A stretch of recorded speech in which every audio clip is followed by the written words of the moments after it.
del Secretariado Nacional de Pastoral Social y pues va, nada, digamos que la idea un poco de este espacio es seguir ese hilo conductor que se ha venido trabajando en las diferentes sesiones, identificando precisamente cuáles son esas oportunidades y desafíos al propósito de construir amistad social, un poco haciendo operativo ese mensaje del Papa Francisco donde, digamos, la práctica del diálogo es una alternativa positiva que parte del reconocimiento del otro y que a partir de ese reconocimiento del otro y de la diferencia es que logramos construir acuerdos para la transformación de la sociedad en términos de justicia, equidad, de construcción misma de la paz. Entonces, ese es el objetivo de este espacio, es un poco recoger todas esas reflexiones y ese diálogo, esos diálogos que se han venido gestando en el marco de estas sesiones anteriores y verlos a la luz de lo que implican esas oportunidades y desafíos en el contexto actual del país. Entonces, ese es el objetivo. Bienvenidos y bienvenidas y muchas gracias por estar aquí. Como lo señalaba, entonces precisamente el objetivo del espacio es incentivar la reflexión sobre estas oportunidades y desafíos al propósito de construir diálogo y amistad social en medio de la actual coyuntura social y política del país, pero también como esa alternativa conciliadora para la búsqueda de escenarios de reconciliación, justicia y paz.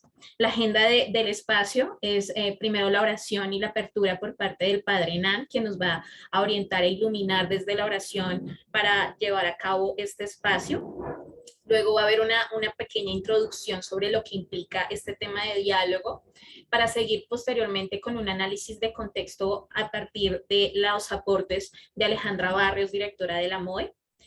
Seguimos entonces con un segundo momento que es ya mirar de cara a ese contexto cuáles son esas oportunidades y desafíos para el diálogo y la amistad social y el objetivo es que al final del espacio se cuente con un tiempito para preguntas, retroalimentaciones y comentarios de ustedes como participantes que surjan de estas reflexiones de nuestros panelistas. Ese es el objetivo.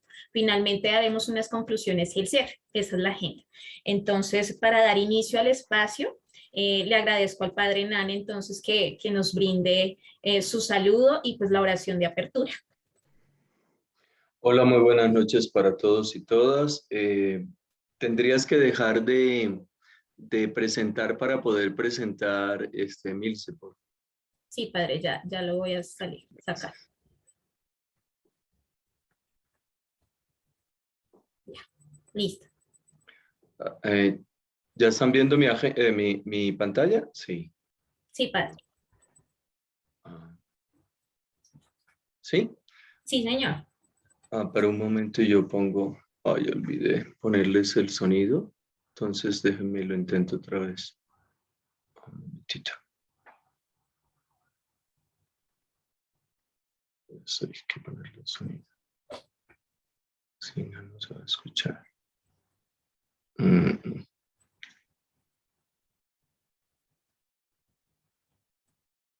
Entonces...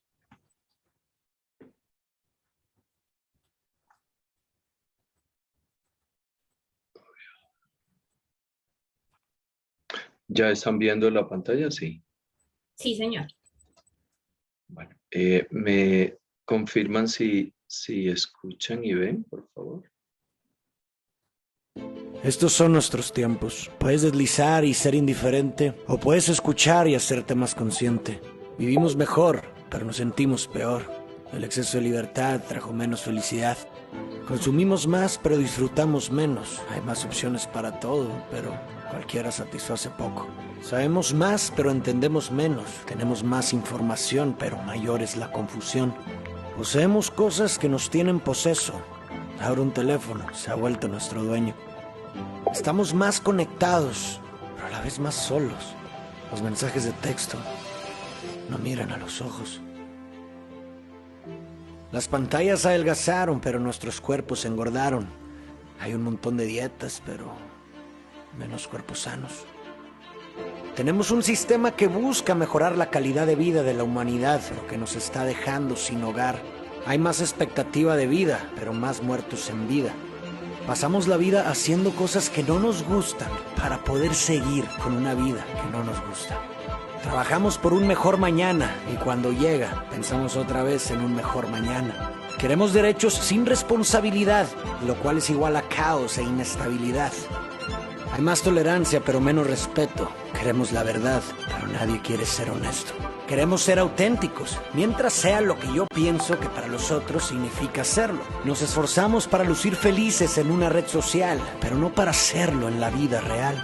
Sacrificamos cambios significativos reales por placeres y placebos temporales. Estos son nuestros tiempos de soluciones fáciles a problemas complejos, de vivir en una carrera de ratas que nos promete felicidad en las cosas. Bien, en este video se muestra todo los desafíos que tiene nuestro tiempo. Yo los invito a que en este momento de oración pensemos en este diálogo de cosas improbables con nosotros mismos, con nuestro prójimo, con el mundo, con toda la tecnología, con todos los conflictos bélicos que están en el mundo, pero también en Colombia, y también de alguna manera con Dios. Entonces, los quiero a partir de este video de nuestros tiempos, que entremos en diálogo con esos improbables, con esas circunstancias desafiantes. Y en el mensaje del Papa Francisco para la 55 Jornada Mundial de Oración por la Paz, él nos invita a dialogar. Dialogar significa escucharse, confrontarse, ponerse de acuerdo y caminar juntos. Fomentar todo esto entre las generaciones significa labrar la dura y estéril tierra del conflicto y la exclusión para cultivar allí las semillas de una paz duradera y compartida. Si sabemos practicar este diálogo intergeneracional, en medio de las dificultades podremos estar bien arraigados en el presente y desde aquí frecuentar el pasado y el futuro. Frecuentar el pasado para aprender de la historia, para sanar las heridas que a veces nos condicionan. Frecuentar el futuro para alimentar el entusiasmo, hacer germinar sueños, suscitar profecías, hacer florecer esperanzas. De ese modo, unidos, podremos aprender unos de otros. Sin raíces, ¿cómo podrían los árboles crecer y dar fruto? Que este diálogo, que este foro de la amistad social nos lleve verdaderamente a concebir la palabra, que es Cristo. El Verbo se hace carne y pone su morada entre nosotros.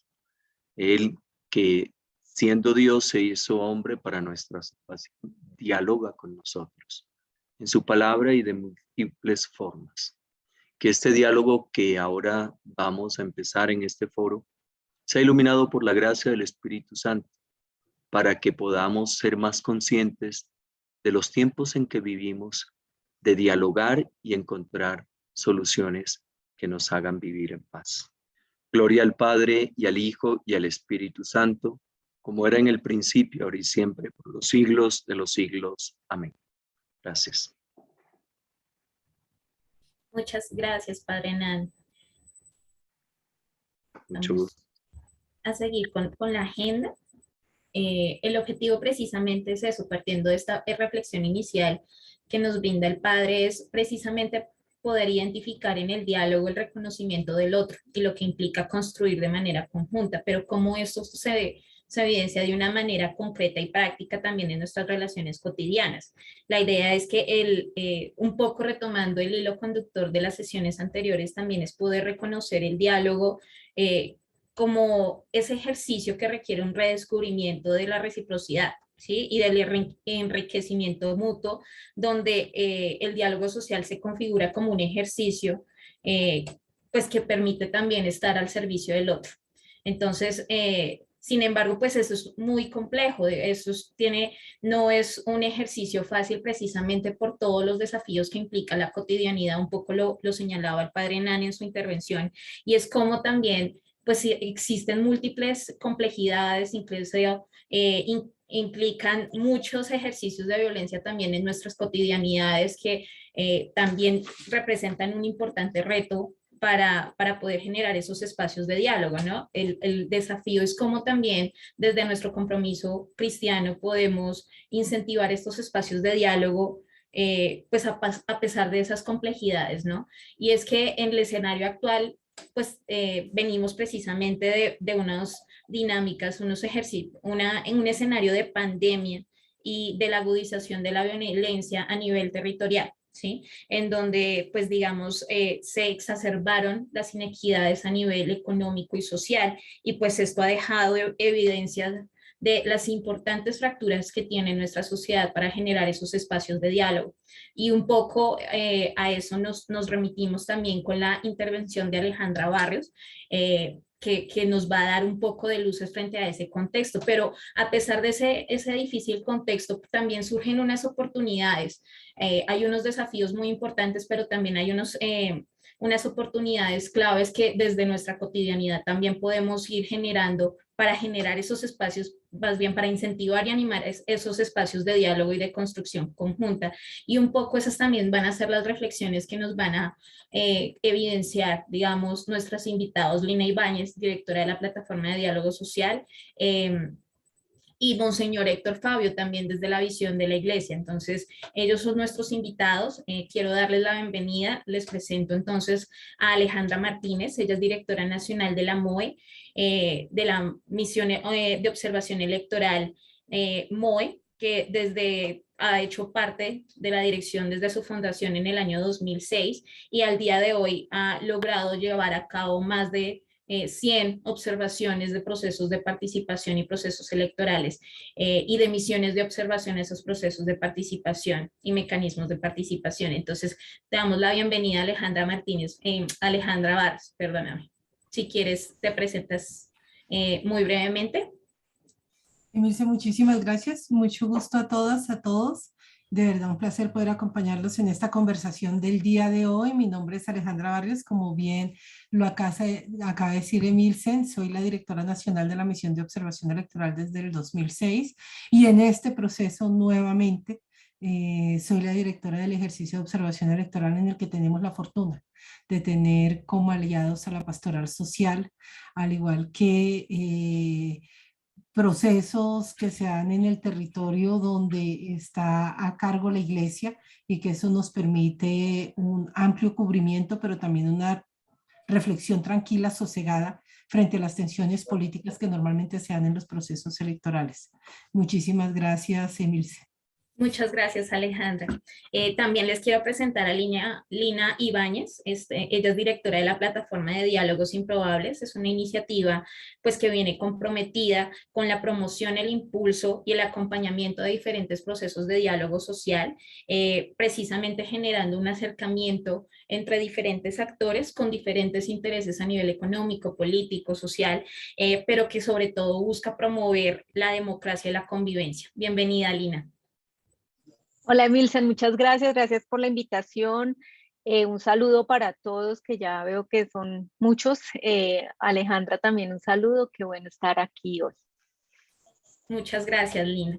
Y finalmente tenemos a Monseñor Héctor Fabio, Monseñor Héctor Fabio Henao, director del Secretariado Nacional de Pastoral Social, quien tiene una experiencia de más de 25 años también apoyando e impulsando diferentes procesos pues, de construcción de paz, de diálogo y de mediación.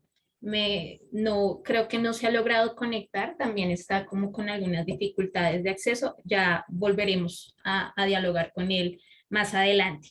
Pero por ahora entonces quiero dar inicio a este foro, haciendo pues una pregunta introductoria frente a ese escenario de contexto, en donde pues se presentan estas oportunidades y desafíos de diálogo, ¿no? Ya hemos señalado algunos elementos, y es que sin duda alguna pues este 2022 representa un importante desafío para la toma de decisiones en materia política, social, y de alguna forma también para el orden que tiene nuestro país en materia, pues, digamos, social frente a esta agenda electoral que se está desarrollando y que sin duda pues también asume importantes retos al finalizar un año 2021 en donde diferentes organizaciones como Human Rights Watch, la ONU han evidenciado una preocupación importante frente al escalonamiento de las dinámicas de conflicto armado, frente a escenarios en donde la seguridad alimentaria se puso en riesgo también como resultado de los impactos de la pandemia.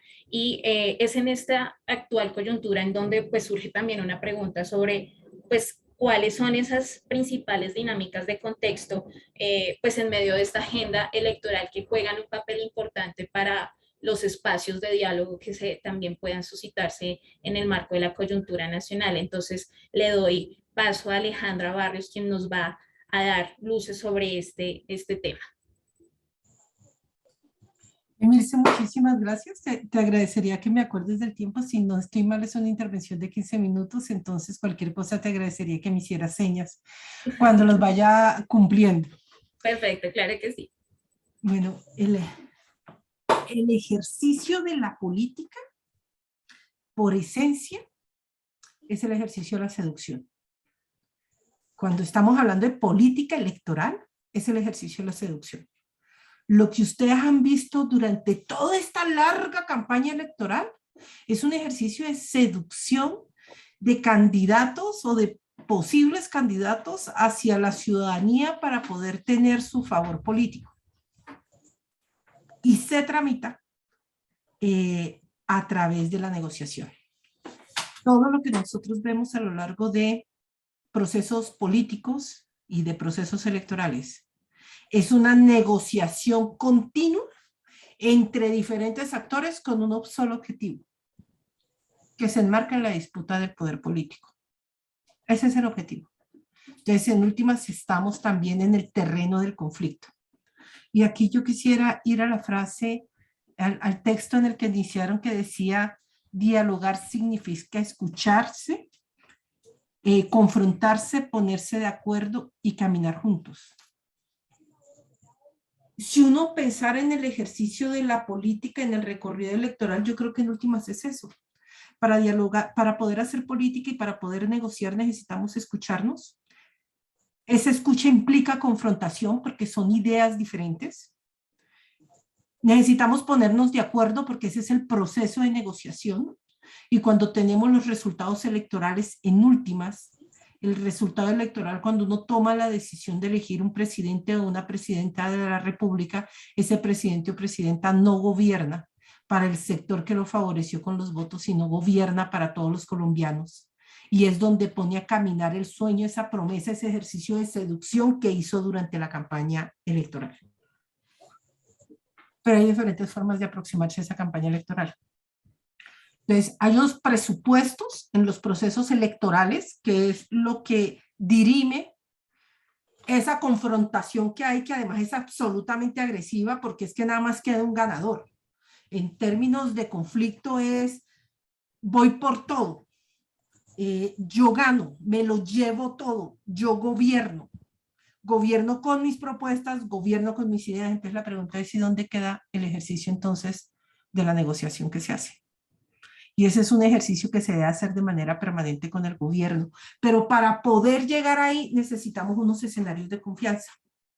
Y aquí hay unos escenarios de confianza que los tiene que dar el árbitro y quien organiza y quien está atento a esta disputa electoral. ¿En dónde estamos hoy? Yo creo que hoy todos y todas podemos estar de acuerdo en un mínimo, y es que aquí hay un actor, no un sector político que salió, que fue el gran perdedor de este proceso electoral. Y fue la Registraduría Nacional del Estado Civil. Y ese es un tema muy grave, porque este ejercicio de disputa por el poder político, quien gana tiene la legitimidad de un árbitro que no solamente supo conducir muy bien esa contienda, sino que tenía unas reglas absolutamente claras para poder ir a esa contienda y que brindaba información que considero pertinente, que considero que se está entregando en el momento adecuado, que es transparente y que además tengo acceso a toda la información que yo necesito. Y el debate que dimos la semana pasada en este país es un debate muy fuerte, porque el objetivo final de que la disputa se resuelva con un ganador que sea capaz de unir las diferentes posturas, los diferentes sectores para poder caminar juntos, se rompe si se considera que no hay legitimidad en el proceso electoral. Esa fue la discusión que dimos la semana pasada y es una discusión que no está saldada, porque aún se sigue señalando es que hubo fraude, se favoreció al uno, se favoreció al otro, y esa es una discusión muy peligrosa para un país tan volátil como Colombia. ¿Qué tuvimos nosotros y cómo llegamos al proceso, a lo que pasó el pasado 13 de marzo, en el que los resultados del preconteo distaban muchísimo en 4 curules a los resultados que se han ido obteniendo hasta el día de hoy? Que hubo una falla muy fuerte que terminó rompiendo la confianza de los ciudadanos y de los diferentes sectores políticos en aquel que organiza la disputa electoral y que es su árbitro. Pero eso es una sumatoria de fallas y es aquí donde en los diferentes escenarios donde nosotros estamos el tema de la confianza y del diálogo es absolutamente importante. ¿Qué rompió? ¿Cuál fue la lógica que rompió la Registraduría Nacional del Estado Civil que nos permite tener una tormenta perfecta que se desata el 13 de marzo desde las horas de la mañana? Tuvo problemas de diseño en las tarjetas electorales. Problemas de diseño en las tarjetas electorales cuando normalmente había unos procedimientos de consulta con las organizaciones políticas que no se llevaron a cabo. Problemas de diseño en el cuentavotos que se denomina E14, que normalmente se dialogaban con todas las organizaciones políticas para aprobarlas y que en este proceso no se hizo. Debilidades pedagógicas. Es decir, ni jurados de votación ni ciudadanos tenían claro cómo se iba a llevar el proceso electoral porque estábamos frente a innovaciones que no habían sido probadas y no fueron suficientemente explicadas antes del proceso electoral, que llevó a jurados de votación, aquellos de buena fe, no los que cometieron delitos electorales, sino los de buena fe, a no saber cómo funcionaban los cuentavotos, los C14, a no tener claro cuáles eran las reglas de las tarjetas electorales, y eso llevaba a que los ciudadanos se confundieran. A improvisar con soluciones tecnológicas, que una solución tecnológica, si bien nosotros tenemos un celular en la mano, una tablet, un computador, nosotros no sabemos cómo funciona adentro, solo sabemos que funciona y que hace lo que nosotros decimos que haga, pero es una confianza ciega, una caja negra, confianza por opacidad, lo que se nos está pidiendo. Entonces, la introducción de soluciones tecnológicas que no permiten, no finalizan de manera adecuada la inscripción de cédulas para aquellos que desean cambiar de puestos de votación, y que además el día de las elecciones la aplicación Infovotantes, donde todos ustedes entraban a verificar información, colapsó porque no aguantó el tráfico.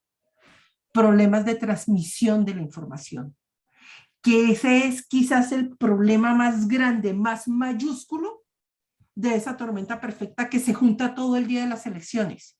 Y es que los votos que emito dejan de ser completamente fiables, porque esa garantía que antes teníamos todos y todas nosotras de acostarnos a dormir a las 11 de la noche con unos resultados que nos permitían ver un Congreso de la República que iba a tener en las semanas siguientes muy pocos cambios, termina casi con una diferencia que hoy va en 600.000 votos, que no es cualquier cosa en términos de resultados electorales, de manera particular hacia una de las coaliciones, que es la del Pacto Histórico, donde no es que aparezcan, sino se empiezan a informar una votación que no fue informada el día de las elecciones.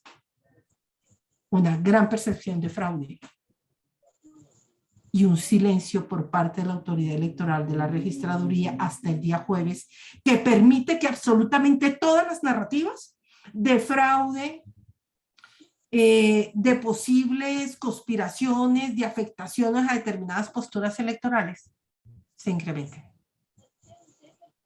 Falta de precisión en la información, falta de consistencia en la información, falta de acceso a la información, falta de diálogo con las organizaciones políticas, que son los actores principales que tienen que aceptar un resultado electoral, porque eso no es que lo aceptemos nosotros.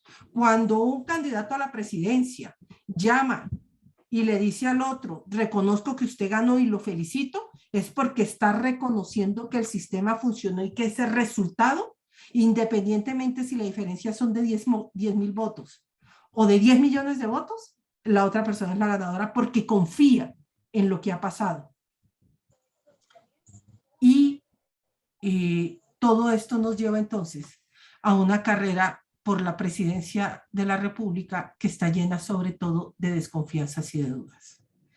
Créanme que desde que nosotros empezamos a observar desde el 2006, es la primera vez que nos encontramos en una situación como esta, donde lo que hay es una falta de credibilidad clara en quien organiza el proceso electoral en la registraduría, más que en las mismas controversias entre los diferentes candidatos.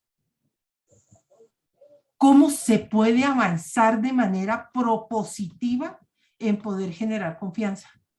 Que esa es una de las grandes preguntas, porque es una de las grandes preguntas de cómo hacemos nosotros nuestros diálogos como sociedad para saber si el próximo 29 de mayo, cuando se señale que uno u otro candidato tuvo la mayor votación, el otro estuvo en segundo lugar, y si posterior vamos a segunda vuelta, no terminemos en un estallido social porque consideramos que aquel que pierde por 1 millón de votos o 2 millones de votos es resultado de un fraude, o aquel que gana por 1 millón o 2 millones de votos, ese resultado es producto de un fraude, y en un país tan volátil como Colombia, lamentablemente, eso no se resuelve en mesas de negociación porque ya hay falta de credibilidad. La primera de ellas, indiscutiblemente acceso a la información. Claridad e inconsistencia por parte de la autoridad electoral de la información que esté entregando. ¿Y eso qué significa? Una evaluación de qué fue lo que falló. El gran reto que enfrenta la organización electoral es brindar certezas a absolutamente todos los intervenientes en el proceso electoral, dando información completa, oportuna, accesible, comprensible para todos los candidatos y candidatas que no solo van a las elecciones a la presidencia de la República, sino que pueda hacer una rendición de cuentas de dónde estuvieron los fallos en las elecciones a Congreso para tener la certeza que estos no se van a reproducir en las elecciones presidenciales. Pero además de eso, estamos entrando en una etapa completamente diferente a lo que fue en análisis de riesgos frente al proceso electoral, el de las elecciones a Congreso. Y con esta segunda parte quisiera terminar. Cuando nosotros hacemos análisis de riesgo frente a Congreso de la República o cuando hacemos análisis de riesgos frente a elecciones locales, el territorio juega un papel fundamental. ¿Qué actores hay en el territorio? ¿Quiénes pueden hacer política o no en el territorio? ¿Cuáles son las condiciones y las garantías para hacer proselitismo electoral? ¿Qué garantías tienen los ciudadanos para poder manifestar tranquilamente cuál es su opción política? Son los grandes retos que hay en ese tipo de elecciones, congresos, sobre todo Cámara de Representantes y elecciones locales. Los diferentes actores que hay en el territorio influyen en la posibilidad de transparencia en el ejercicio electoral. Cuando estamos frente a elecciones a presidencia de la República, la lógica cambia. ¿Cuáles son precisamente los riesgos? En materia electoral, el impacto de violencia política es sobre todo en las grandes ciudades y en las ciudades intermedias. La violencia en territorios más pequeños sigue siendo en términos de derechos humanos obviamente inadmisible, pero en términos de impacto al proceso de elecciones presidenciales, viendo el proceso de elecciones presidenciales como el foco principal, es el que menos impacto tiene. ¿Por qué tienen las grandes ciudades y en las ciudades intermedias mayor riesgo? El tema de los eventos públicos se convierte en una de las grandes alertas porque queda de presente la posibilidad de que el candidato sea afectado en su vida o en su seguridad. Un atentado. Discúlpeme, Alejandra. Viviana, si puedes apagar.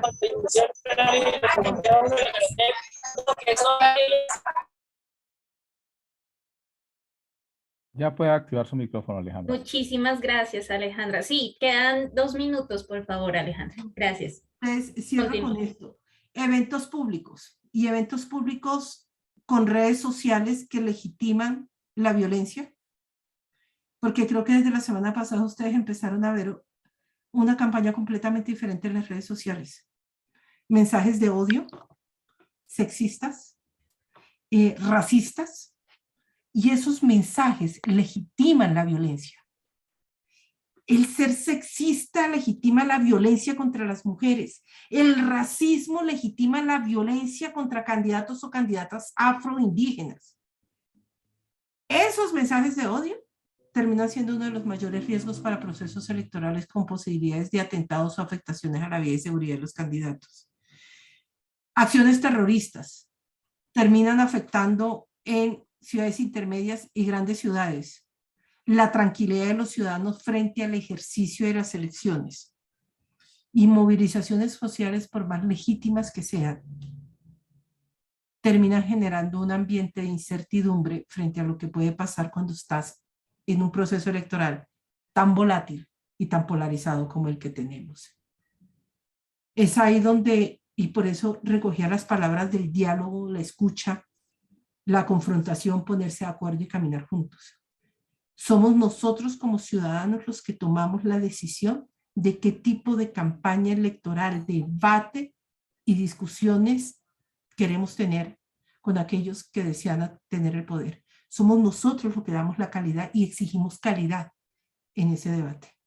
Y no puede ser el que está pasando por las redes sociales, que lo que está generando son discursos de odio, de exclusión y de intolerancia.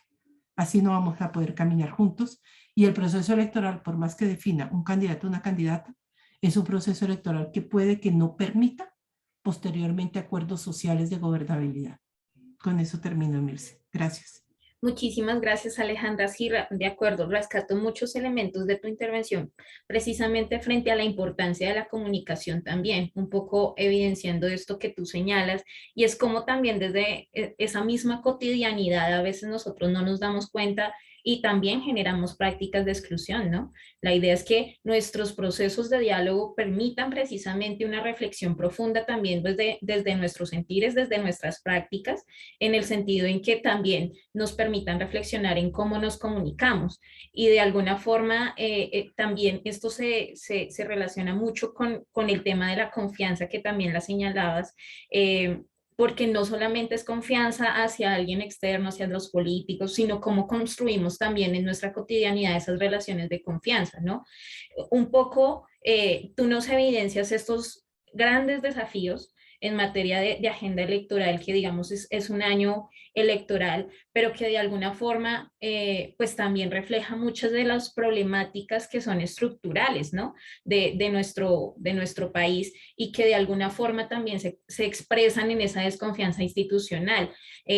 No por nada, digamos, sigue habiendo o hay un proceso de abstencionismo superior al 50% en estos procesos electorales, y que de alguna forma también reflejan un poco el cansancio y agotamiento como por esos procesos políticos un poco tradicionales, ¿no?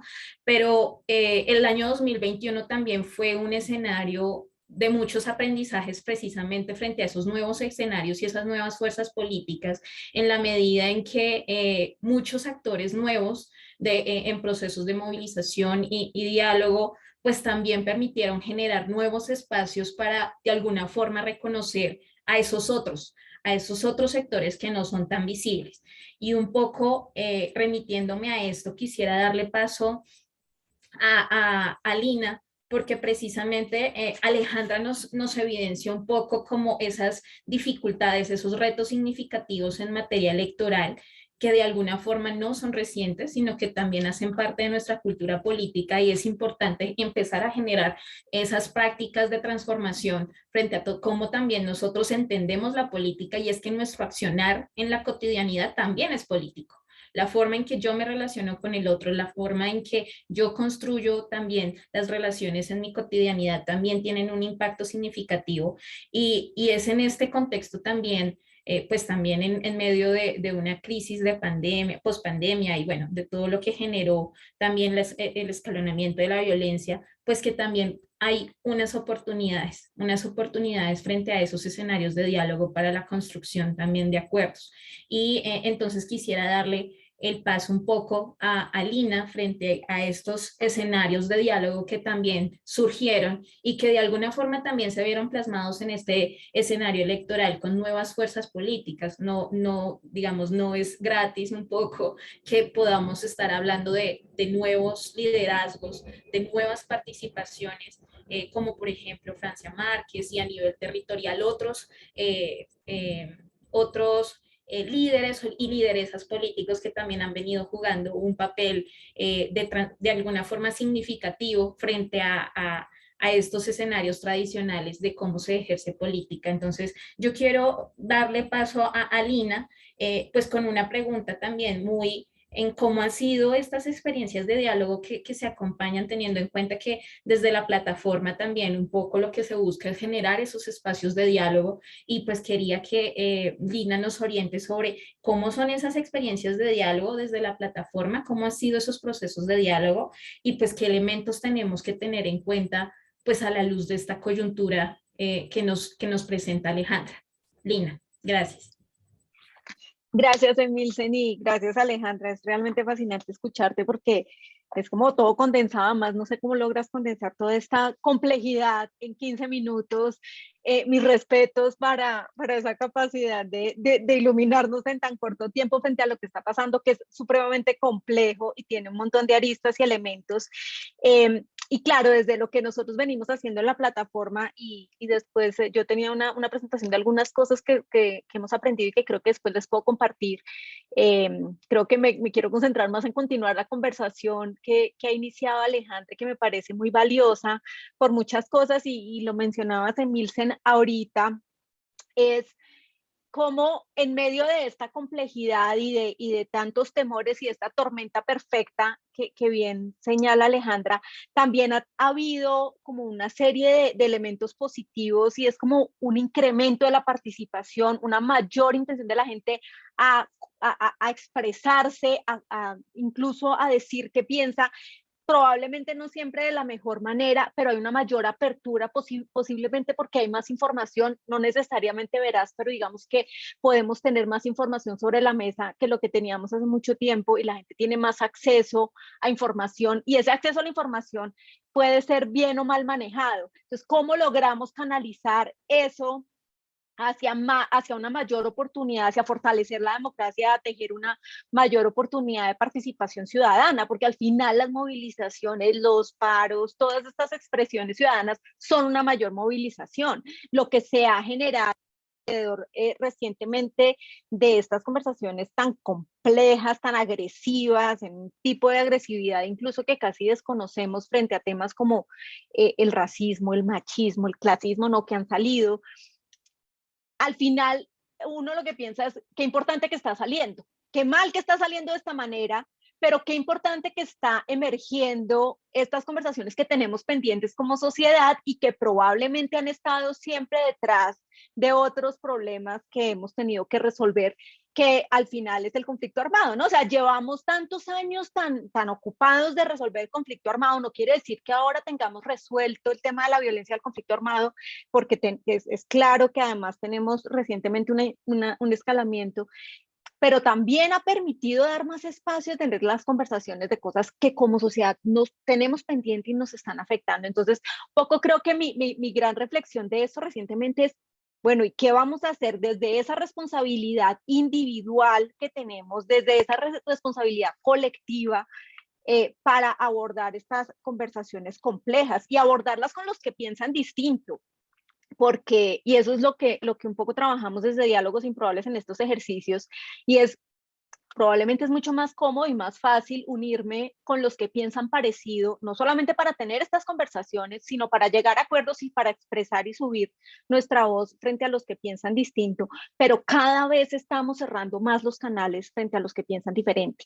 Cada vez estamos más tachando a esas opiniones distintas como el enemigo o como opiniones equivocadas sin parar un momento por lo menos a escuchar. Y lo mencionó varias veces Alejandra, qué importante es poder escuchar por qué los otros piensan como piensan, y no necesariamente eso quiere decir validar, obviamente, cosas como las violaciones a los derechos humanos, ni mucho menos, pero más que categorizar y etiquetar al otro como el enemigo, como alguien que está equivocado, incluso agredirlo, porque es que ya no solamente lo categorizamos, sino que lo agredimos.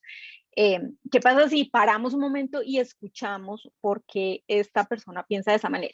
Y eso es lo que hemos venido haciendo en estos ejercicios de diálogos improbables, que empezamos desde el 2017 en el Cesar, luego en Caquetá y en Meta, en contextos de la negociación, pues de la implementación del acuerdo de paz, pero sobre todo porque veíamos que los canales de comunicación en estas regiones particularmente estaban rotos entre las personas que pensaban distinto, y estaban rotos porque nunca jamás tampoco se habían sentado a escucharse. Entonces empezamos a conformar estos grupos de personas diversas, que piensan distinto, que son opuestas, que es improbable, digamos, que se sienten a compartir y a conversar y a generar lo que nosotros hemos llamado terrenos comunes. Y es que en medio de esa diversidad también hay terrenos comunes, y es que esas diferencias no son tan radicalmente opuestas, sino que estamos permanentemente en esta tormenta perfecta, estamos permanentemente bajo una olla a presión, y hemos permitido como país que nos mantengan en esta olla a presión, y no hemos logrado encontrar esos espacios de desfogue en el que bajamos un poco la presión y dejamos que las partes que están en conflicto se encuentren. Y en parte es por miedo al conflicto, parte porque nos han enseñado siempre que el conflicto es malo, y resulta que el conflicto hace parte de la vida, el conflicto existe, y el conflicto no lo podemos eliminar. El conflicto lo que tenemos es que tramitarlo de una forma distinta, abordarlo de una forma diferente, ser capaz de confrontarnos, como bien decía el padre al principio y como bien mencionaba Alejandra, y hay confrontación, y por supuesto, como en la misma política, estamos en nuestras vidas cotidianas permanentemente expuestos a una negociación. El tema es cómo logramos que esas negociaciones sean cada vez más gana y gana, y no sean negociaciones como está sucediendo en el ámbito político, en el que gana uno y queriendo anular a los demás, en lugar de buscar alrededor de ese que ganó, unir otras posibles salidas y otras posibles ideas. Y lo que hemos visto cuando juntamos estos improbables a conversar desde la diversidad es que se revelan otras alternativas. Entonces deja de ser la suma cero de si es el negro o es el blanco, y empiezan a emerger unos matices de grises infinitos, donde hay un montón de soluciones y alternativas que son válidas para muchos. Pero esto solo sucede después de generar unas ciertas condiciones. La primera es confianza. Y salió un montón también en lo que menciona Alejandra, mucho desde la confianza en las instituciones, pero también la confianza en el otro, la confianza en el entorno, la confianza en el árbitro, que en estos procesos de diálogo en parte hemos sido nosotros como un tercero que facilita esos diálogos. Entonces, en estos diálogos tan complejos es muy importante contar con método, con un tercero que acompaña los procesos. Pastoral lo viene haciendo en un montón de lugares, muchas organizaciones en el país, incluso muy locales, lo han venido haciendo, y es bien importante generar unas condiciones seguras para que emerja la confianza. Que solamente cuando somos capaces como seres humanos de quitarnos un poco la armadura, porque sentimos que hay una garantía en esas condiciones de ese espacio de diálogo, y me quito la armadura, soy capaz de generarle confianza al otro. Y esto se da cuando además reconozco al otro como ser humano.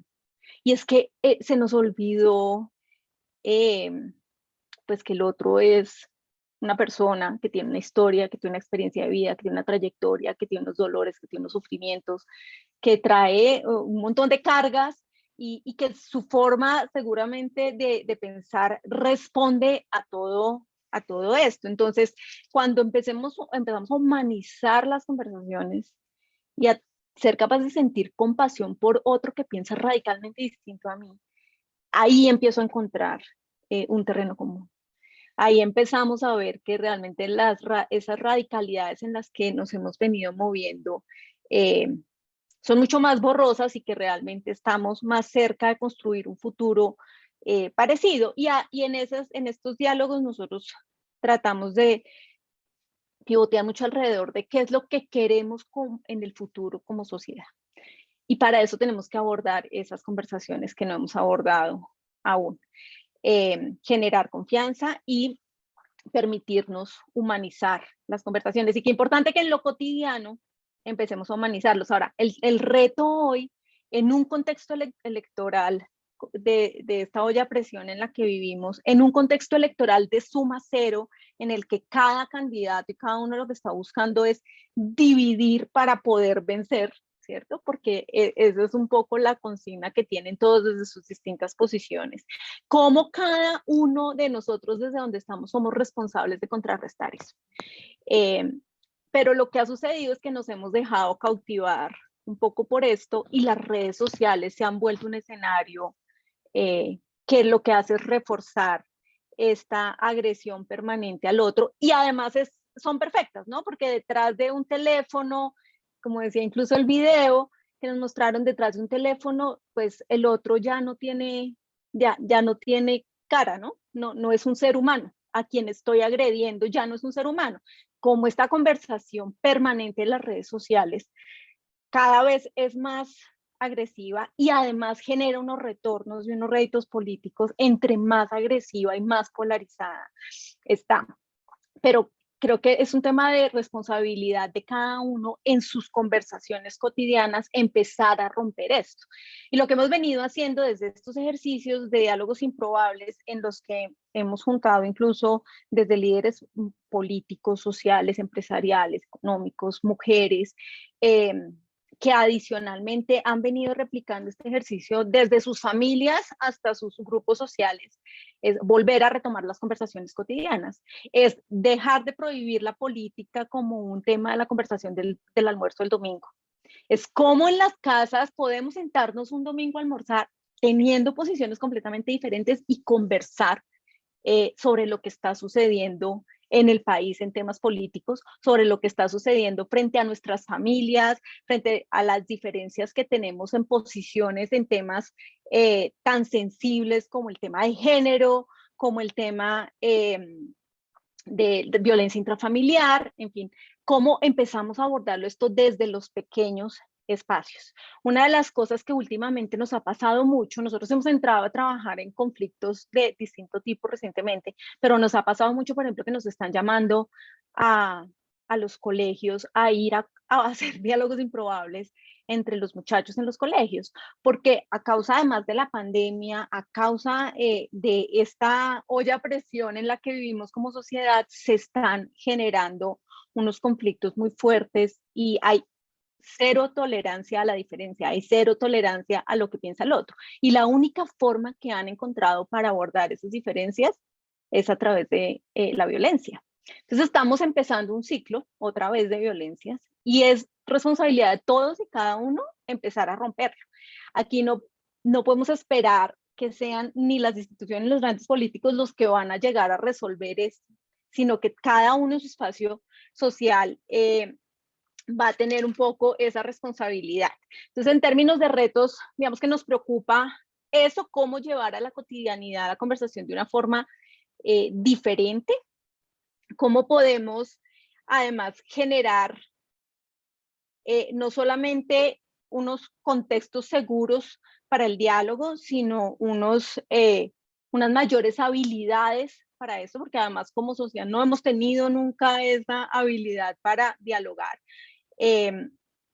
Y desde allí, cómo promovemos un mayor acceso a la transparencia en la información, un mayor acceso a la difusión, digamos, de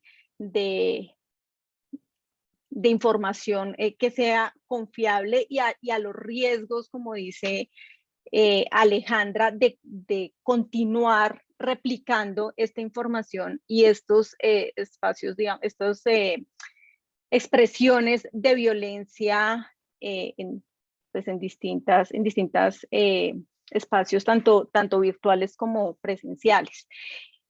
De nuevo, experiencias, iniciativas de diálogo hay múltiples. Nosotros no creemos necesariamente que todas se deban alinear. Lo que creemos es que debemos generar redes para tejer entre las diversas iniciativas de diálogo social que hay.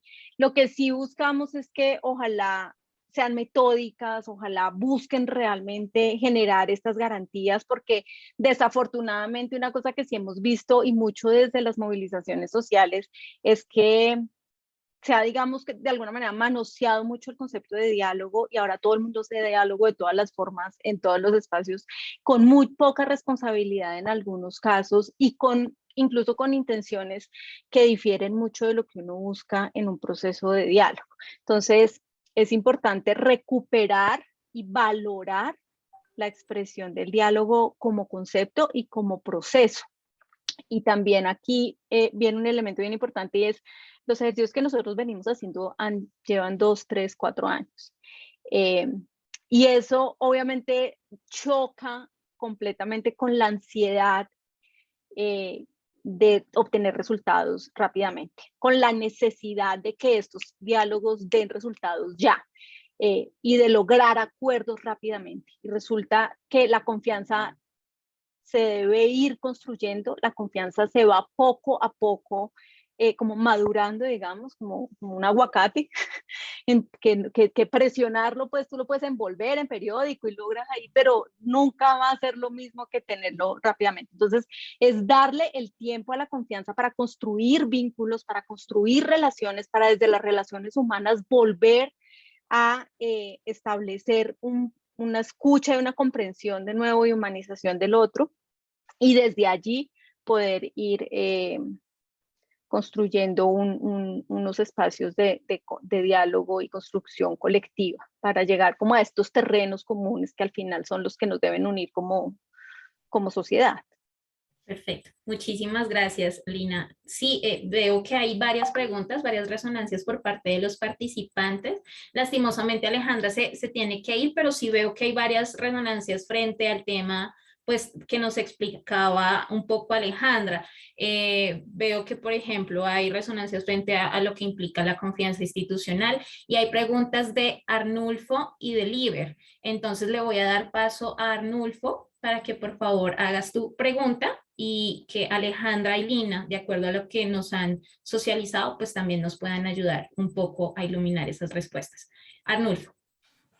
Bueno, yo primero que todo es una pregunta concreta y quiero diferir algo sobre nuestra panelista que acaba de pasar. Muy importante su exposición, pero si vamos a hablar de un diálogo que tenga, digamos, una parte asertiva y se puedan llegar a acuerdos, es que primero tenemos que partir del reconocimiento del otro como ser humano. Todavía en la actualidad seguimos hablando de blancos, negros e indígenas. Y esto no lo dije Arnulfo Mosquera. Colombia está conformada por una raza triétnica. Entonces, el término blanco y todas las cosas no existe en Colombia. Es una mentira que nos han venido diciendo y nos continúan diciendo con el ánimo de ejercer esa supremacia y que solo una clase pues tiene derecho a decidir y estar digamos en los designios pues del país. Entonces ahí sí yo difiero en ese asentimiento, ya que la misma Constitución dice que Colombia es un país pluriétnico y multicultural y conformado por una raza triétnica. Y una de las cosas que en este momento está candente es el problema clasista y racista, donde el sistema siempre ha dicho que en Colombia pues no hay racismo y que los grupos étnicos están supremamente bien atendidos y ese es el caballito de batalla para salir al exterior a conseguir recursos que no vemos reflejados en las comunidades.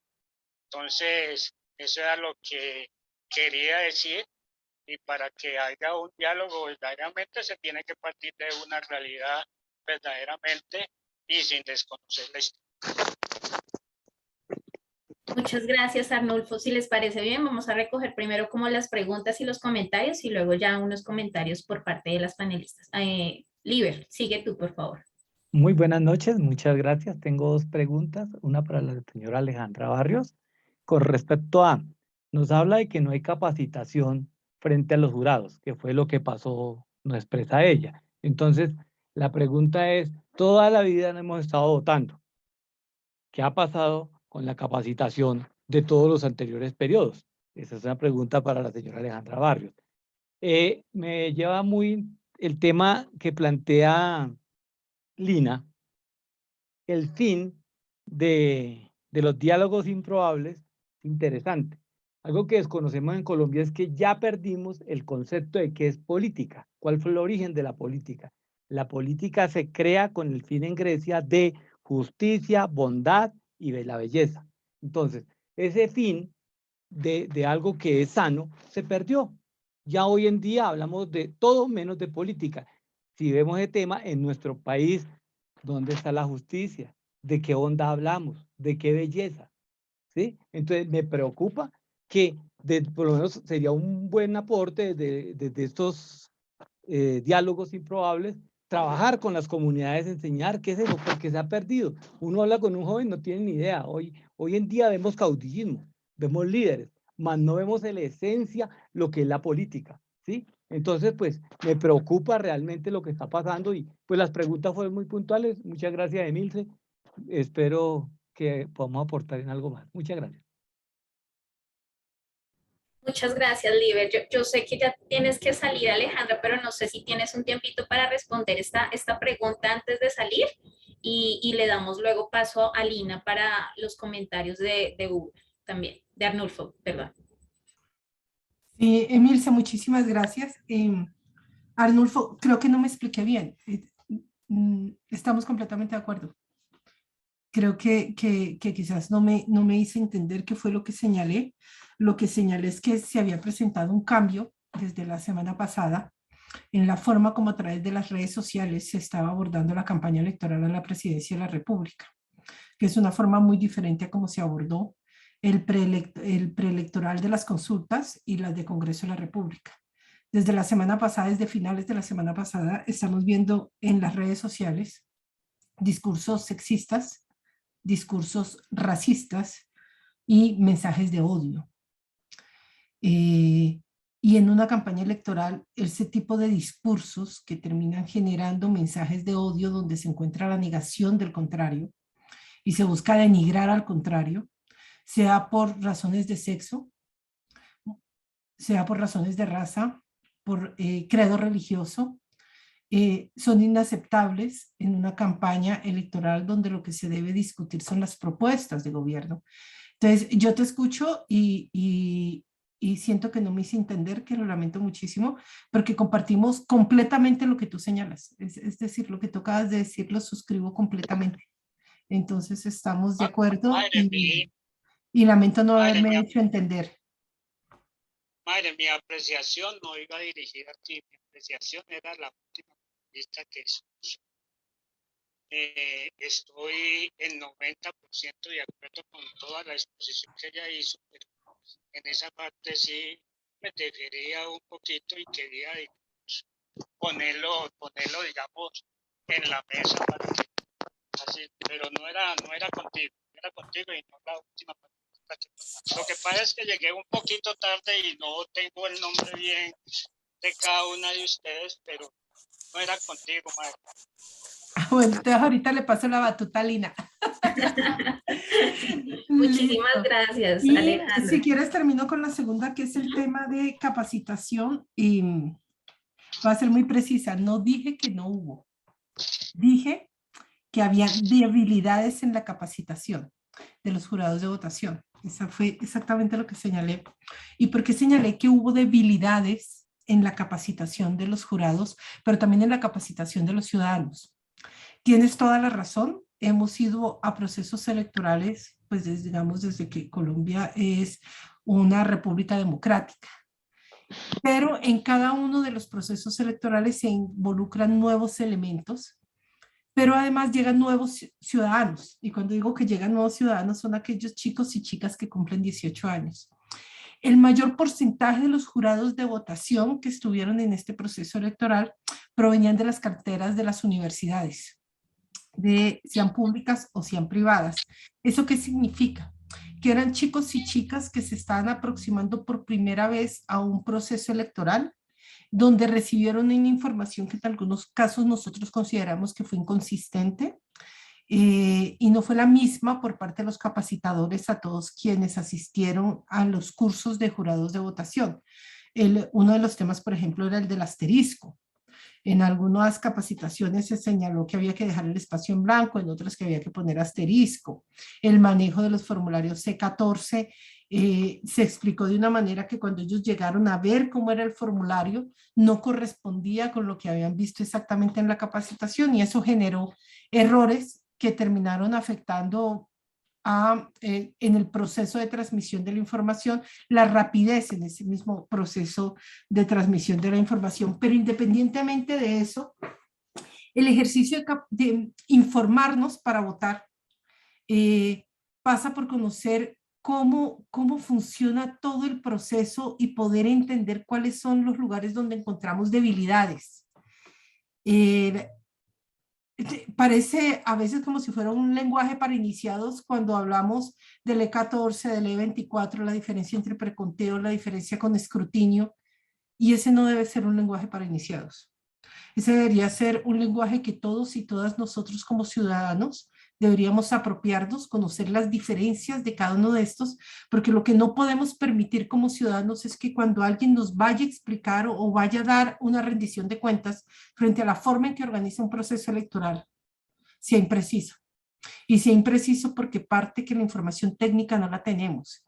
Y no estoy diciendo información técnica por decir que es complejísima. Ustedes no se imaginan lo fácil que es entender cómo funciona un proceso electoral, porque la lógica debe estar en su sencillez para poder procesar tanta información.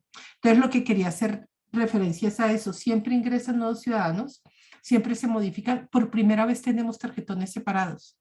Y las preguntas eran: ¿usted por qué quiere votar? ¿Por un Senado nacional? ¿Por una Cámara territorial? ¿Por un Senado indígena? ¿Por una curula especial afro, indígena en Cámara? Y nosotros normalmente como sociedad no estamos acostumbrados a ese tipo de preguntas cuando hacen parte, digamos, de cívica. Deberían hacer parte de las clases de cívica, saber cómo se conforma el Congreso. Y cuando hablamos de circunscripciones, ¿de qué hacemos referencia? O circunscripciones especiales, ¿a qué hacemos referencia? Y eso le puso un nivel, un poquito de complejidad a la forma como estábamos tomando decisiones ese día. A eso quería hacer referencia cuando señalé que teníamos debilidades en que se tuvo, no tuvimos, la MOE no capacita a los jurados, que la registraduría tuvo debilidades en la capacitación, tanto de los ciudadanos en las nuevas tarjetas electorales como en el manejo de los formularios de cuentavotos. Perfecto. Muchísimas gracias, Alejandra. Y me tengo que retirar. Yo quiero disculparme muchísimo, muchísimo, pero lamentablemente me tengo que retirar. Te entendemos perfectamente. Muchas gracias por hacer parte de este espacio y pues bueno, entonces a ti pues tranquila, tú tranquila. Nosotros seguimos, ya nos queda un ratito más, pero entonces tú tranquila si te tienes que retirar. Los dejo con Lina. Gracias, sí, Alejandra. Lina, un abrazo grande. Hasta luego. Abrazo. Pues muy bien, Alejandra. Muchas gracias. Lina, te doy el paso para que por favor... Gracias. Tus resonancias frente a estos temas. Gracias. Gracias, Emilsen, y muchas gracias, Arnulfo, por lo que menciona, y creo que tengo que casi que repetir lo que dijo Alejandra, y es, estamos completamente de acuerdo, suscribo completamente lo que dijiste, no sé en qué momento tal vez me expresé de una forma en la que generó alguna impresión diferente, pero estamos completamente de acuerdo que solamente frente al reconocimiento de la diversidad es que vamos a dar las conversaciones complejas que tenemos pendiente, y un poco lo que hemos hecho en estos diálogos improbables es sumar diversos en la conversación, porque tendemos a hacer la conversación entre lo que nosotros llamamos el yo con yo. Entonces, estamos mucho más cómodos hablando con las personas que piensan parecido, sin reconocer que hay otras formas de ver el mundo y de pensar y de entender, digamos, toda esta complejidad. Y claramente los grupos étnicos tienen unas visiones que deben ser reconocidas, tienen unas cosmovisiones, tienen unas culturas, tienen unas formas de construir democracia que deben ser reconocidas, pero deben ser reconocidas por los otros actores sociales no impuestas. Entonces, un poco el llamado que yo estaba haciendo es, de alguna manera, el hecho de que estos temas y estas grandes problemas que tenemos como sociedad, como son el racismo, el machismo, que estén emergiendo, lo que nos da es paso a que realmente enfrentemos esa conversación. Como sociedad la abordemos, porque lo que hemos venido haciendo desde muchas décadas atrás es evadir esas conversaciones, porque tenemos algo más difícil de qué preocuparnos, que es la violencia, que es el conflicto, que es la guerra que veníamos viviendo, que de nuevo no es que esté resuelta, pero tenemos que abordar estos otros temas que son igual de complejos. Entonces, creo que tienes toda la razón y la diversidad es absolutamente, reconocer la diversidad es absolutamente necesaria. Y también te digo algo por lo que he visto en estos grupos. Muchas veces, muchos de estos otros actores que probablemente no reconocen esa diversidad es porque no la conocen, es porque no la han entendido, porque nunca se han sentado en una misma mesa con personas de una etnia distinta, personas que piensan distinto. Entonces creo que es bien importante dar el espacio, no a punta de agresiones, no a punta de imponer o de decretar la diferencia, sino de hacer que el otro la entienda explicándosela. ¿Por qué soy distinto y qué es lo que hace que sea valioso y qué de esa diferencia hace que realmente sea una oportunidad que tengamos estas grandes diversidades en Colombia? Ese es un punto que quería aclarar. Y sobre lo del IBER, en términos de lo de política, qué es política y cómo se construye política, me parece muy interesante porque, de nuevo, creo que hemos venido creciendo en estas conversaciones recientemente y que eso lo único que va a hacer es fortalecer la democracia. Y algo que hemos venido generando y que es muy importante son los diálogos intergeneracionales. Y el diálogo improbable no solamente es entre el de derecha y el de izquierda, hay muchos otros diálogos improbables. El étnico, el interétnico es uno, pero el intergeneracional es otro. Es muy difícil que las nuevas generaciones se entiendan o logren comunicarse con las generaciones, por ejemplo, que están ejerciendo la política tradicional hoy. Y ese cortocircuito está haciendo que no se reconozcan los intereses de unos y otros. Entonces, lograr esos diálogos intergeneracionales creo que también es una tarea bien importante, y educar en términos de política a las nuevas generaciones es una tarea muy, muy relevante. De acuerdo, resalto, digamos, de las dos, de estas participaciones, también un poco desde las resonancias de los participantes y de las panelistas, pues varios elementos que ya nos van permitiendo delinear un poco y conectar un poco, haciendo ese hilo frente a lo que hemos evidenciado al diálogo. Necesariamente el tema de la comunicación es clave para generar estos diálogos, pero no el diálogo con los mismos, los que se parecen a mí, sino precisamente reconociendo la diferencia. Y es que cada uno, desde sus trayectorias, desde la diversidad, desde su etnia, desde la misma edad, desde la misma experiencia que ha tenido a lo largo de su vida, puede aportar. Y también es un poco reconocer cómo desde a nivel individual también se pueden generar aportes, pero también cómo yo genero ese acercamiento con el otro para construir de manera conjunta, ¿no? También pensando en ese bien común y en ese bienestar que va mucho más allá de los intereses particulares y que de alguna forma nos permita construir de manera concreta y en las mismas relaciones cotidianas, pues esos procesos de paz,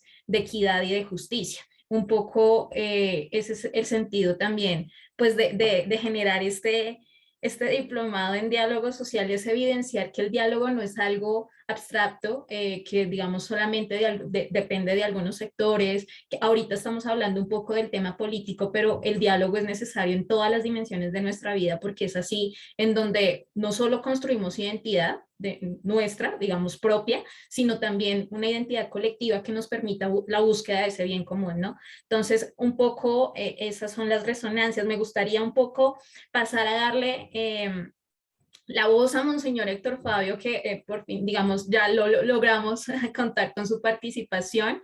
Le agradezco mucho también a Monseñor y que de alguna forma nos permita también retroalimentar esto que ya hemos venido hablando, la importancia de la comunicación, de generar confianza, de hablar con los diferentes desde la diversidad, pero también la diversidad intergeneracional y mirar esas nuevas posibilidades de diálogo y esos nuevos liderazgos que no solamente están desde algunos sectores tradicionales, sino que también se pueden generar a partir de nuevas experiencias. Entonces, le doy la voz, le doy paso a Monseñor y un poco también quisiera como iniciar esta intervención de Monseñor con una pregunta fundamental y es cuál ha sido precisamente como los aportes de la Iglesia frente a estos diálogos y cuál cree que son esas oportunidades y desafíos que en medio de esta coyuntura pues también se reflejan.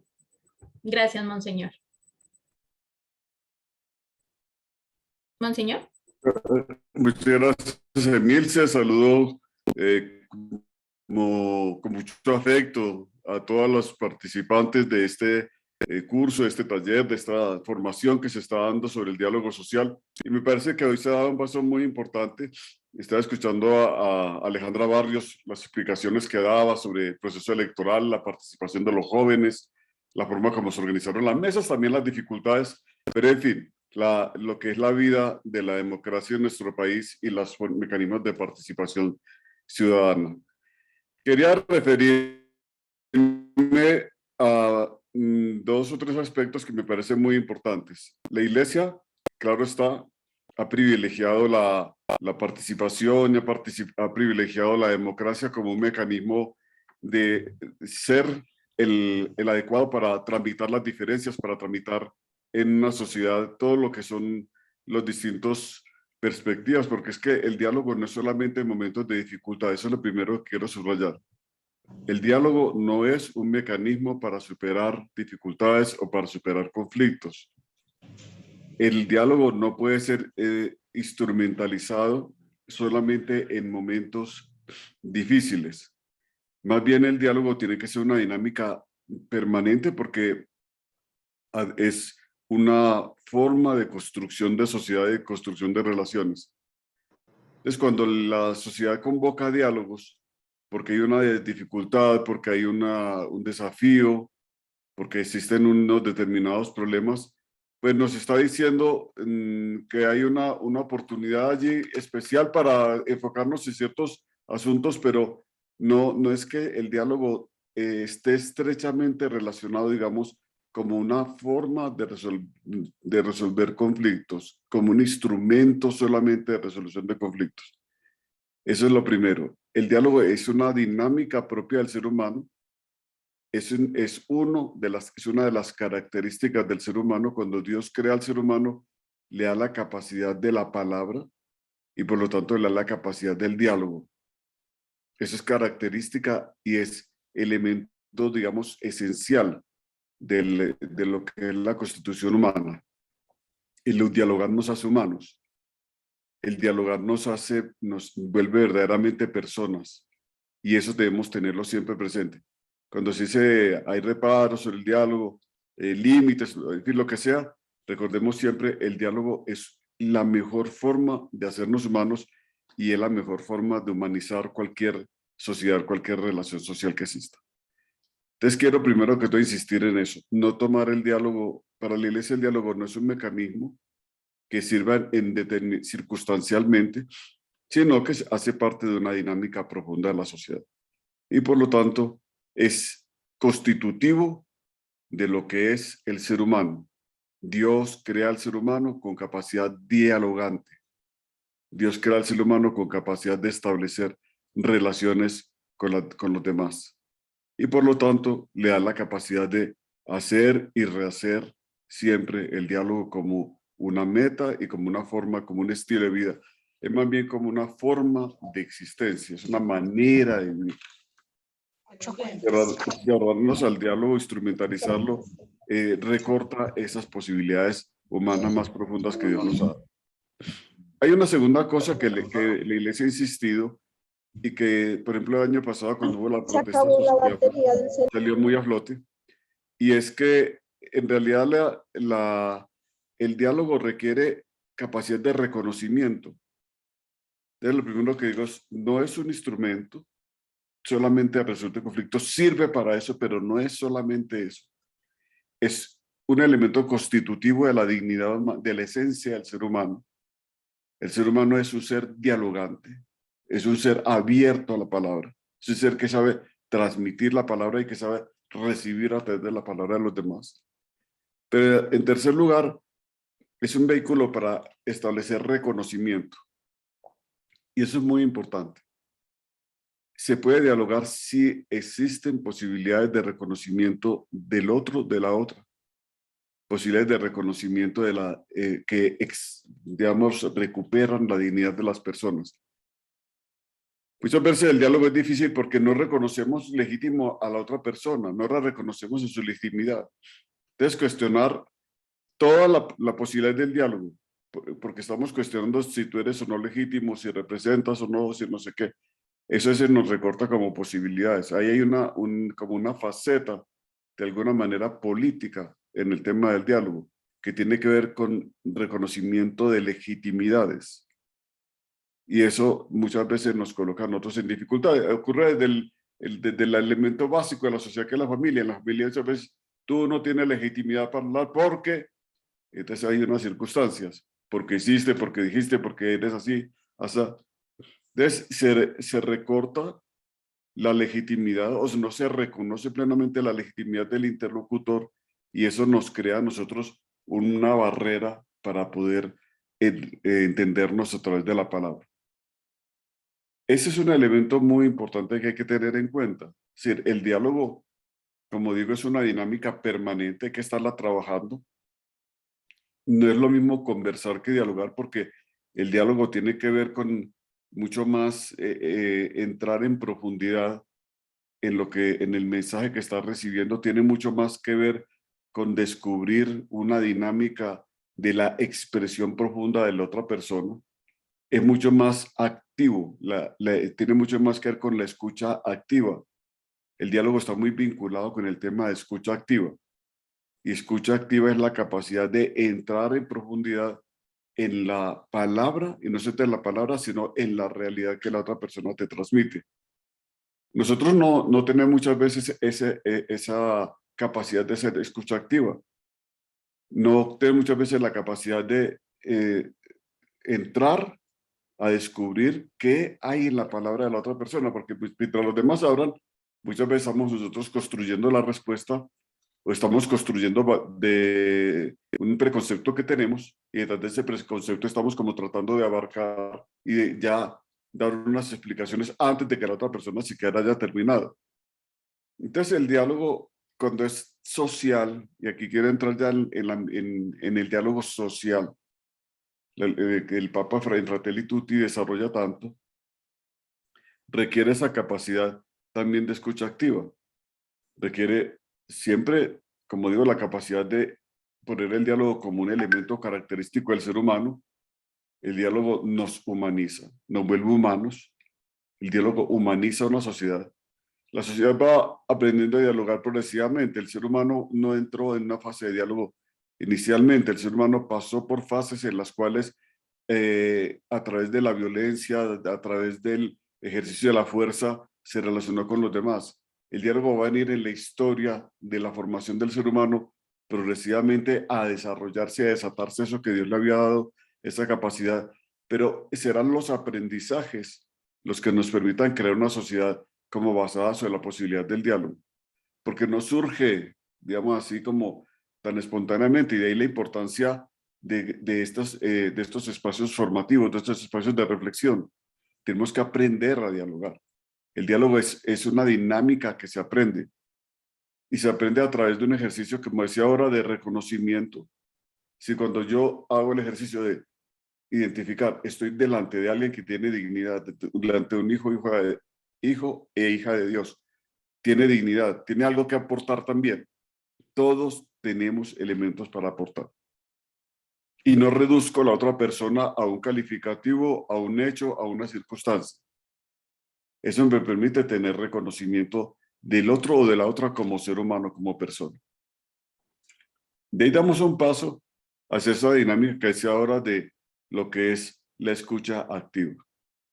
Que la escucha activa involucra mucho más que la dinámica que tenemos permanentemente, como les digo, que es uno agarra como cosas, pero mientras tanto uno está elaborando y reelaborando, y esa dinámica de estar elaborando nos impide a nosotros realmente captar en profundidad qué es lo que estamos recibiendo, qué es lo que nos están transmitiendo. Esa dinámica nos permite a nosotros entonces ir mucho más como en el paso a paso de tratar de descubrir qué elementos puedo yo recibir o captar. Es una apertura hacia la posibilidad de recibir de los demás.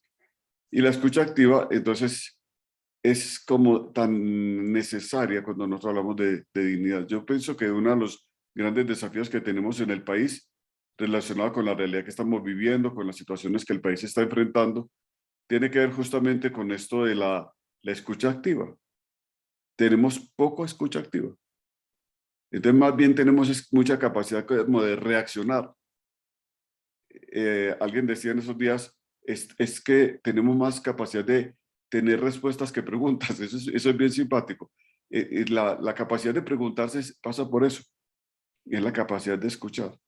Pero si tú tienes respuesta a todo lo que te dicen y a todo le tienes que contestar, entonces finalmente no se establece un diálogo, sino una confrontación que no es conducente. Por eso a veces hay que distinguir esos niveles.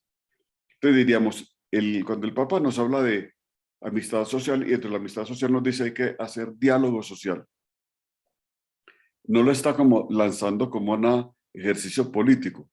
El Papa lo que nos está diciendo es, ojo, aquí hay un problema o un asunto antropológico, hay un asunto de carácter de lo que es la identidad humana. Y nos está diciendo, eso atañe a los individuos, pero atañe al conjunto social.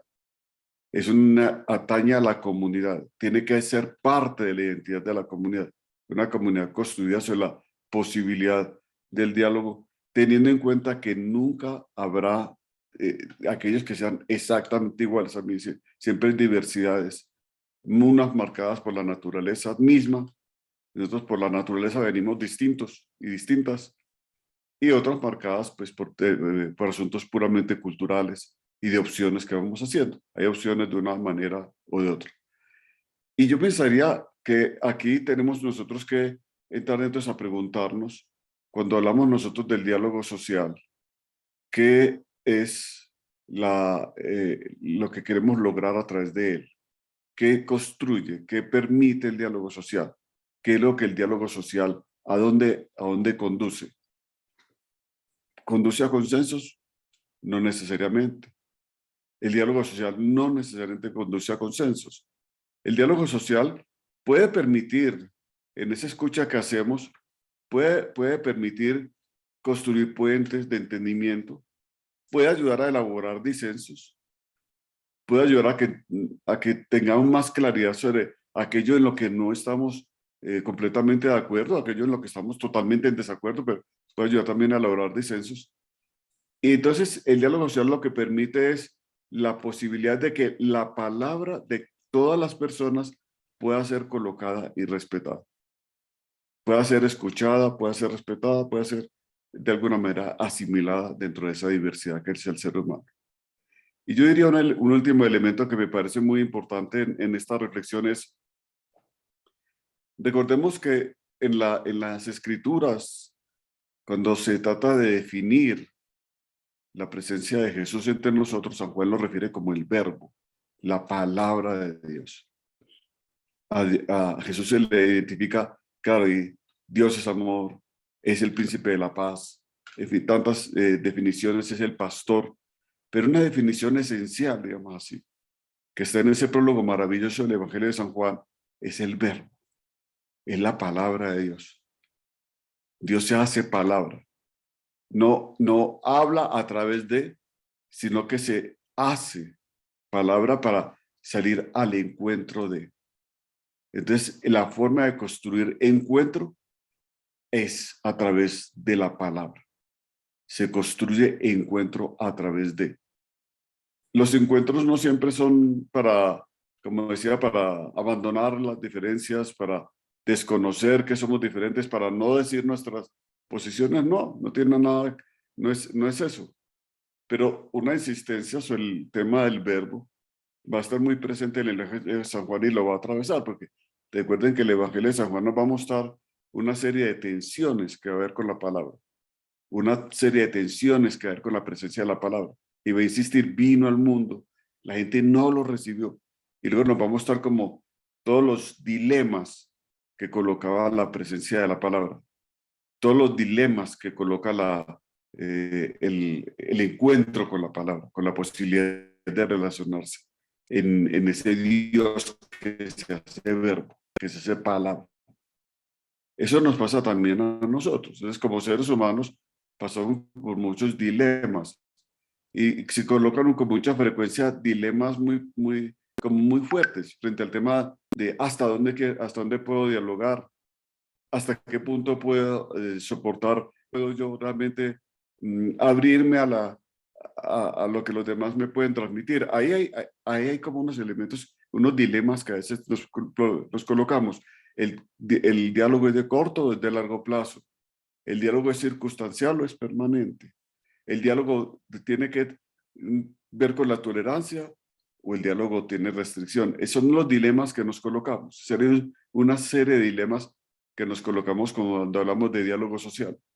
Y el mecanismo como tal, de puesta en marcha del diálogo, nos dice el Papa Francisco, tiene que ser una realidad de la sociedad que estamos viviendo. El Papa dice, hemos cometido muchos errores, nos hemos enfrascado en muchas guerras, ahora estamos delante de una guerra súper peligrosa, que es todo este problema de Ucrania, pero las guerras no van solas, están mediadas por palabras, están mediadas por expresiones, están mediadas por señalamientos, están mediadas por discursos. Y la gran pregunta es, ¿qué discurso manejamos nosotros? Una cosa que se habla ahora mucho es de los discursos de odio. Si existen discursos que realmente no transmiten, no permiten construir diálogo, porque son discursos que son tóxicos, envenenan el ambiente. Pero también hay los discursos que son simplemente el construir falsas narrativas. Las falsas narrativas en una sociedad son un obstáculo para el diálogo social, porque esta es una sociedad que construye muchas falsas narrativas a través de las redes sociales, a través de distintos mecanismos, se crean narrativas que no son constructoras, que no reflejan la verdad de lo que hay. Entonces ahí nosotros tenemos como un elemento que va avanzando progresivamente, es cuáles son las narrativas que pueden realmente construir diálogo. Y cómo en el diálogo colocarse delante de las narrativas que son falsas. ¿Qué hacer como digo, hay dilemas. ¿Qué hacer de las narrativas que crean, digamos, en principio buscan romper la confianza y por lo tanto buscan romper la posibilidad del diálogo, porque el diálogo se basa sustancialmente también en la confianza. Tiene que ver con el reconocimiento, tiene que ver con la capacidad de escucha activa, tiene que ver con la capacidad de entrar en la dinámica de construcción colectiva, tiene que ver también con la dinámica de la confianza. Diálogo pasa por ahí, el diálogo pasa por confiar, y confianza tiene que ver mucho con una cosa que a veces nos cuesta dificultad, es la posibilidad de realmente asumir que existe en la palabra del otro, de la otra, un mensaje que me interpela, me cuestiona o me agrega, me aporta, pero que hay algo que puedo asimilar, que puedo tomar. Y nuestra sociedad, por falta por los tiempos, etcétera, por estar clavados de las máquinas, por estar clavados y pegados de las redes sociales, hemos perdido la capacidad de escucha activa y hemos perdido mucho la capacidad de confiar en la palabra. Estamos ahí metidos, pero cuando te sales de ahí, que te ves con el mundo real, con las personas reales delante de ti, como que no sabes qué hacer. Y esta sociedad así lo está viviendo. Pensemos, traslademos todo eso a lo que fue el estallido social. El estallido social vivió todo eso. Y de ahí tuvimos que hacer ejercicios desde el principio, no de construir confianza solamente entre los mismos actores que estaban en el estallido social con el Estado, sino entre ellos mismos. Cada sector tuvo que empezar a construir confianza. A mí me ha llamado la atención lo difícil, por ejemplo, que es que un sector se sienta identificado o representado por otro. Eso a veces es como una dinámica tan compleja, tan compleja. Yo ayer estuve en Arauca, fui con el Sistema de Naciones Unidas a Arauca. Hicimos una visita. La primera visita fue encontrarnos con organizaciones sociales del territorio. Y yo les decía, ahí en esa mesa, decía, nosotros vinimos a expresar solidaridad, cercanía, acompañamiento con las víctimas. Vinimos a escucharles a ustedes y nos gusta mucho ver las organizaciones sociales con perspectiva de sociedad civil, trabajando y sentados en una misma mesa. Y venimos también para buscar que el Estado cree mecanismos de no estigmatización. Y la palabra estigmatización apareció subrayada, como si uno pusiera una gráfica. ¿Cuál es la palabra más reiterada, más repetida en este encuentro? Estigmatización. La estigmatización como la ruptura de la posibilidad de construir algo común en Arauca, pero también en común, estigmatización. Es para construir diálogo social, tenemos que hacer un trabajo sobre la estigmatización, un trabajo de no estigmatización. Ese es un mal de nuestra sociedad. Estigmatizamos muy fácil y la estigmatización reduce al ser humano a un aspecto, a algo, a una expresión, a algo que hizo, que dijo, no sé qué. Es una reducción de la dignidad y el reconocimiento de la otra persona. Por eso digo, hay que leerlo desde la perspectiva bíblica, porque cuando yo me coloco delante de la otra persona, tengo que identificar en ella imagen y semejanza de Dios. Si la reduzco, pierdo la posibilidad de dialogar. Ya no soy capaz de escucharla. Ya no tengo capacidad de entrar junto a ella. Y esa caricatura que armo de ella es la que se convierte en una estigmatización. Termino convirtiéndola en aquello que ella no es.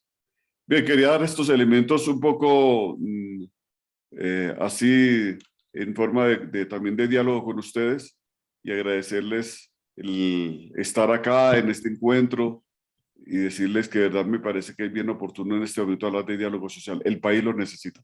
Emilce, te doy la palabra. Muchas gracias.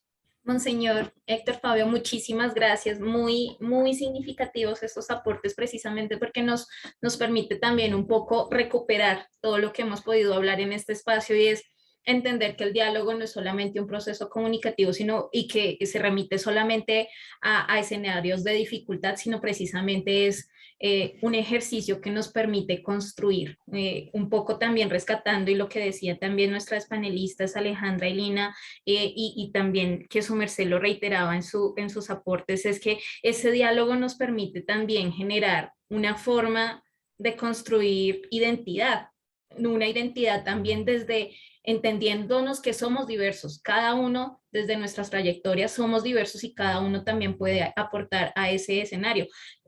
Inmensos desafíos, claro, precisamente en una coyuntura, digamos, tan compleja como la que vive el país, que es, digamos, eso, como lo que implica el escuchar activamente, porque a veces solemos generar un diálogo, pero estamos lo que se decía un poco, y es que estamos pensando más en las respuestas que en escuchar y en comprender también al otro. Y esos son uno de los grandes desafíos, porque precisamente también es la dificultad de encontrar esas representaciones, ¿no? Entender que yo también, si reconozco la dignidad del otro, también me estoy reconociendo en el otro. Es precisamente eso, pero también unas grandes posibilidades y es precisamente generar ese diálogo como una forma de humanizar nuestras relaciones, de humanizarnos a nosotros mismos y de generar un vehículo que permita establecer el reconocimiento de esa diversidad y cómo a partir de esa diversidad pues podemos también construir y generar un bien común precisamente.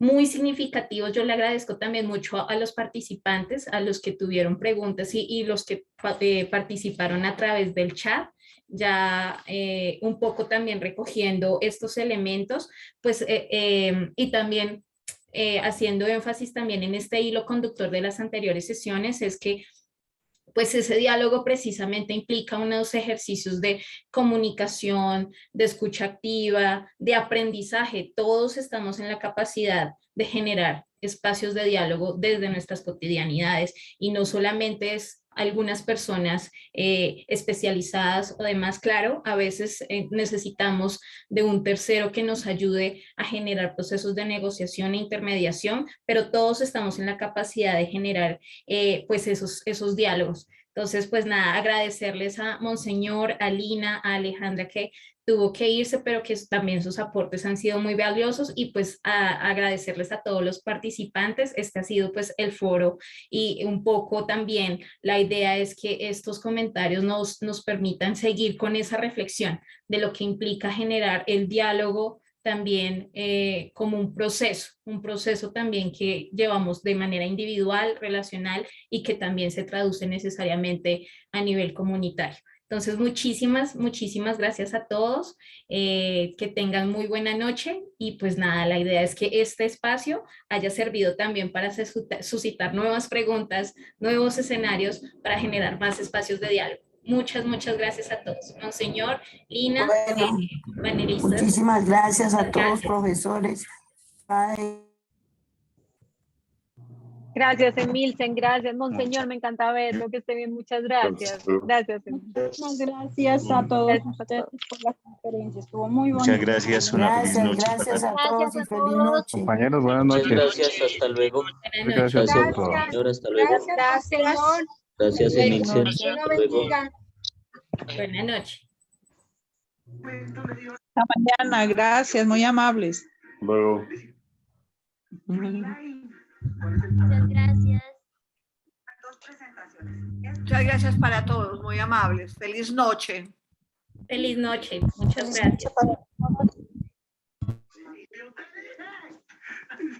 vengo diciendo hace una semana.